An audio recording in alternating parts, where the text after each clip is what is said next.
करमाळा तालुक्यामध्ये सीना नदीला जो आहे तो महापूर आला होता। त्यानंतर सीना काठच्या जे गाव आहे त्या गावातील शेतकऱ्यांचं मोठ्या प्रमाणात नुकसान झाले।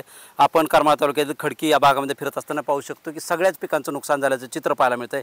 मका असेल, लिंबूची बाग असेल, बाकी इत्यादी पिकं असतील, कांदा असेल, हे सगळे देखील या ठिकाणी पाहायला मिळालं नुकसान झालेलं। आपण आता ऊसाच्या शेतामध्ये आहोत, पाहू शकतो की ऊस देखील हा जो आहे तो पाहू शकतो कशा पद्धतीनं ऊस हा भुईसपाट झाल्याचं चित्र जे आहे ते या ठिकाणी आपल्याला पाहायला मिळतंय। शेतकरी आपल्याबरोबर त्यांच्याकडून नेमकं सांगून घ्या, काय सांगाल? सीना नदीला महापूर आला, किती ऊस साधारण या भागातील नुकसान झालं असेल?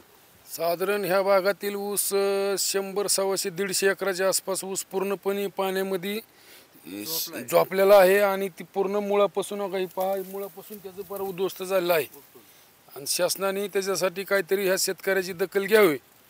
महापुरामध्ये सगळं ऊस इथून तिथून बंधाऱ्यापर्यंत सगळा ऊस पाण्यामध्ये गेला आहे, सडतोय। 15 दिवस झालं ऊसामध्ये पाणी, 3 पूर झाले यायचे नदीला।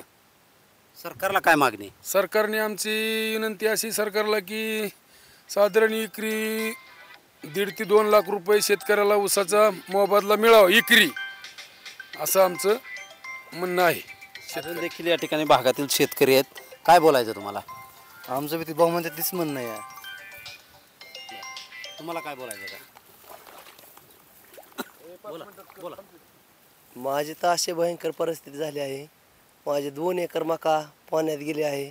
घर म्हणजे पूर्ण असं पाण्यात 3दा बी गेलं आहे की आता खायचे पंचायत झाले आहे, गुरांचे पंचायत झाले आहे आणि सारं इलेक्ट्रिक सामान, गुराचं खाद्य, सारं पशु पक्षी, कोंबड्याचे जाळे वाहून गेले आहे, समजाच उद्ध्वस्त झालेलं आहे। त्यामुळे जगण्याची परिस्थिती अशी अवघड झाली आहे की काय सांगायचं नाही, अशी परिस्थिती झाली। नक्कीच या ठिकाणी अजून देखील शेतकरी आपल्याबरोबर, काय सांगायचं तुम्हाला? ही आता एकदम बिकट परिस्थिती आहे। सध्या एवढं नुकसान झालं आहे ना की ते सांगण्यासारखं नाही आहे।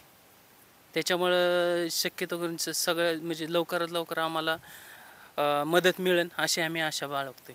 नक्कीच आपण पाहतो की या ठिकाणी जे आहे ते सीना नदीकाठला पूर आल्यानंतर खडकी गावातील सुमारे सीना नदीकाठचा 100 ते 150 एकर ऊसाचं नुकसान जे आहे ते या ठिकाणी झाल्याची माहिती शेतकऱ्यांमधून देण्यात आली असून सुमारे एकरी 1.5 ते 2 लाख रुपये ऊसाचं नुकसान शेतकऱ्यांना सरकारने द्यावं अशी मागणी या शेतकऱ्यांमधून केली जाते। शीतलकुमार मोठे, TV9 मराठी, करमाळा, सोलापूर।